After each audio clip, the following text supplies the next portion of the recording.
It was normal for us to hit each other. It was normal to yell at each other. Here I am, I ball up my fist and I hit my brother and I knock him down. When I knock him down, he knew that there was a metal bar close by. He takes that metal bar and he hits me right by my side. I lift up my shirt and I can see I'm bleeding. I remember my mom coming home. She sits all of us down, but she looks at me first. And the first words that came out of her mouth was, "I'm sorry."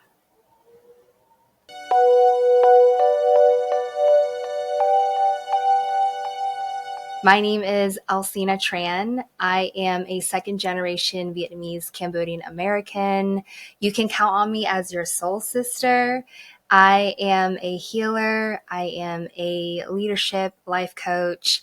I am also a sound healing practitioner, a conscious music artist. Inhale, 2, For me, 3, everything that I do, 4. everything that I touch, it revolves around promoting generational healing. I was born here in the States. I grew up in Boston, and I feel fortunate that what that meant was growing up in a diverse environment. My high school, elementary school, it was all diverse. A lot of other Vietnamese students. Alcina was given to me by my mother. That is my government name. And my mother found it in a baby book, and it means strong-minded. My relationship with my mother growing up, let's say teenage years, college years, it was rough. It was rough. There was a lot of disagreements, anger. At one point in my life, I did not feel loved by my parents. I didn't think my parents loved me. There were times in my life where I looked down on my mother, and I've said things to her that were disrespectful, that made her feel like she was not a good mother, because I was angry. I was angry with the decisions that she's made, and I've felt abandoned.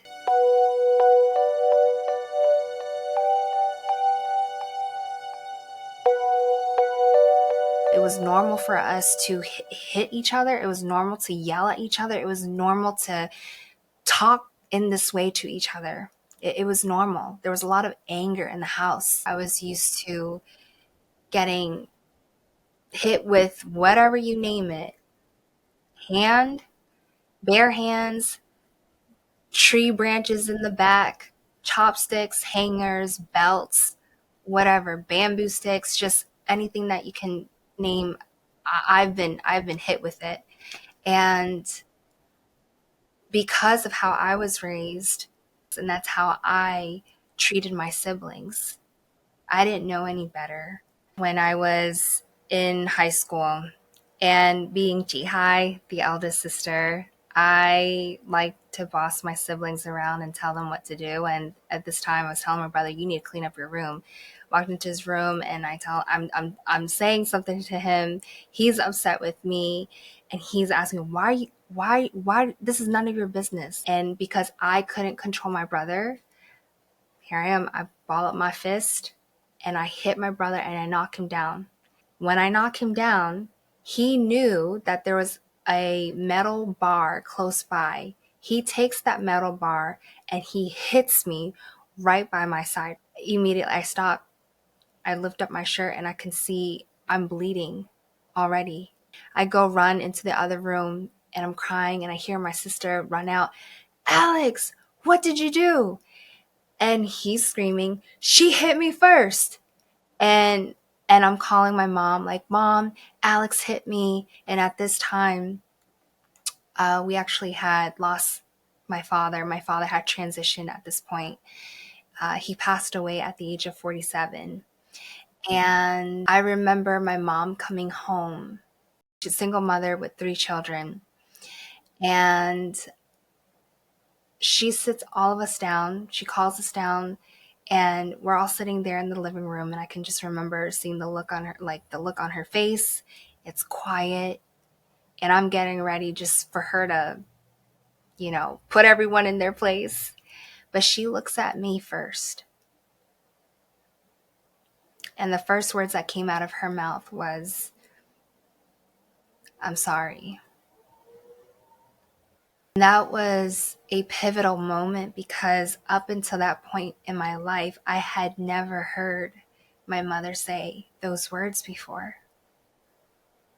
Until this day, my mother has never heard her mother say those words to her. And my mom continued to further explain the reason why she's sorry is because of how she raised me, how my parents raised me. Because of that intervention that she had with all three of us, that was the last time I put my hands on my brother. That was the last time I was physical with my siblings. And I also made a commitment that moving forward, I would not talk to them the way that I had before. I would not call them names. I would not treat them the way that I had been. I wanted to be better, and I wanted to be a better role model for them.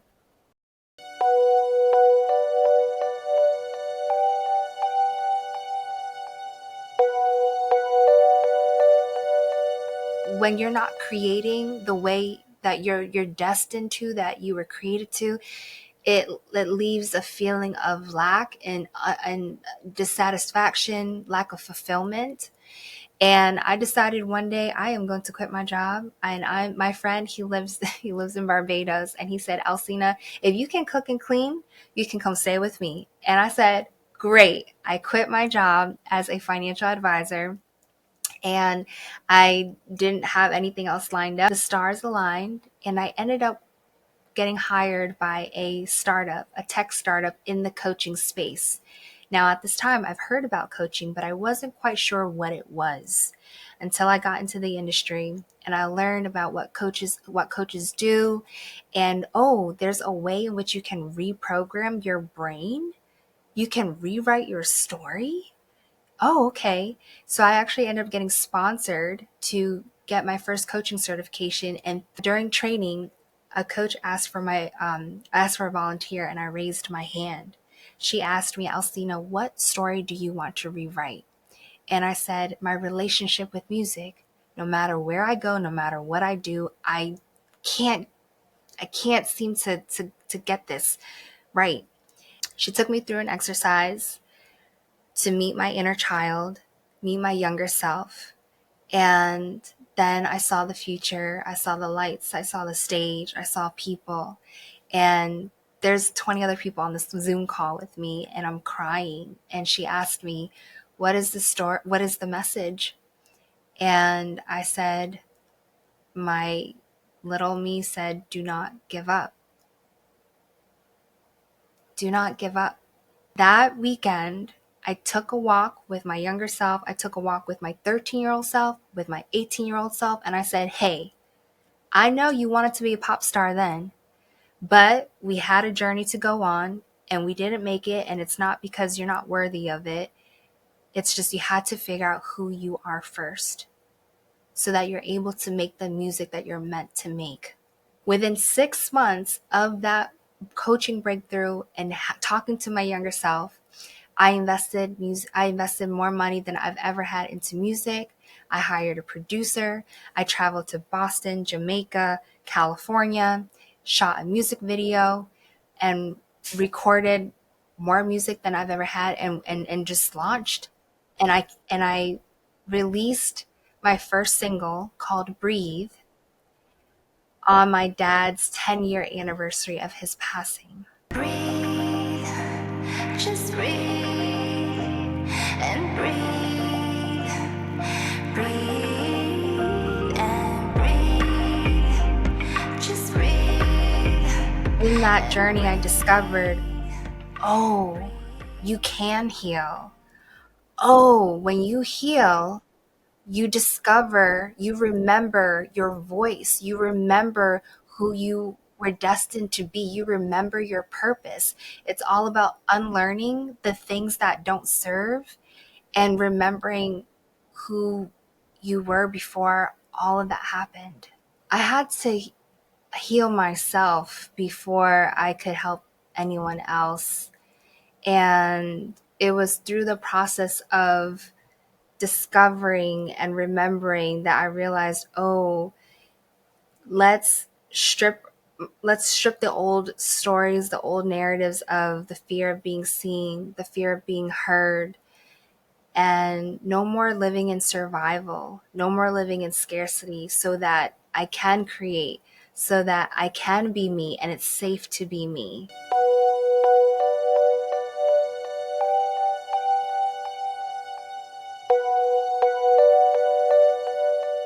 The work that I do now, I work with women, creatives, entrepreneurs, first and second gens to master joy, peace, greater freedom through soul-aligned living.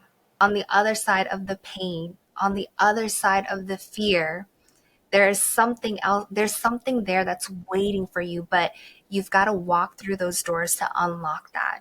And Soulful of Life is a way, it's a channel, it's a resource for you to be able to like explore all those facets so that you can discover and remember who you are.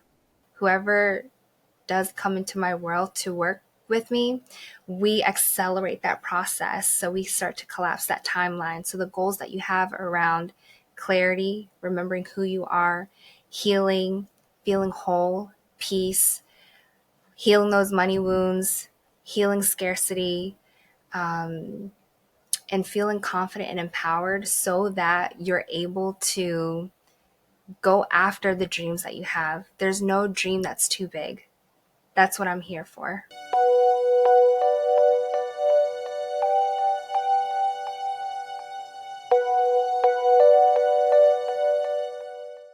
For me, right now, at this present moment, because I am single and I do not have children yet,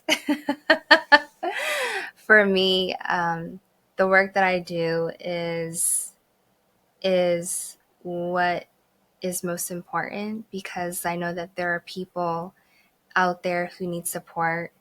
The world is on fire. There's a lot that's happening in the world right now. And if I can do my part to help people remember humanity, reclaim their identity and their power, it'll cause a ripple effect. I see myself having supported leaders who are also on this mission of raising the collective consciousness. So I will have had made that level of impact where there are other people who are now holding spaces and building communities. I see myself performing on big stages around the globe, also creating immersive, transformational healing experiences in person around the world. The work that I do, it's multidimensional. It's all facets of your being, but returning home to who you are in here, and recognizing you are not your past. You are not the experiences that you had. The experiences that you had helped shape who you are today and also gave you the wisdom that you have so that you can use your story, your experience to help someone else.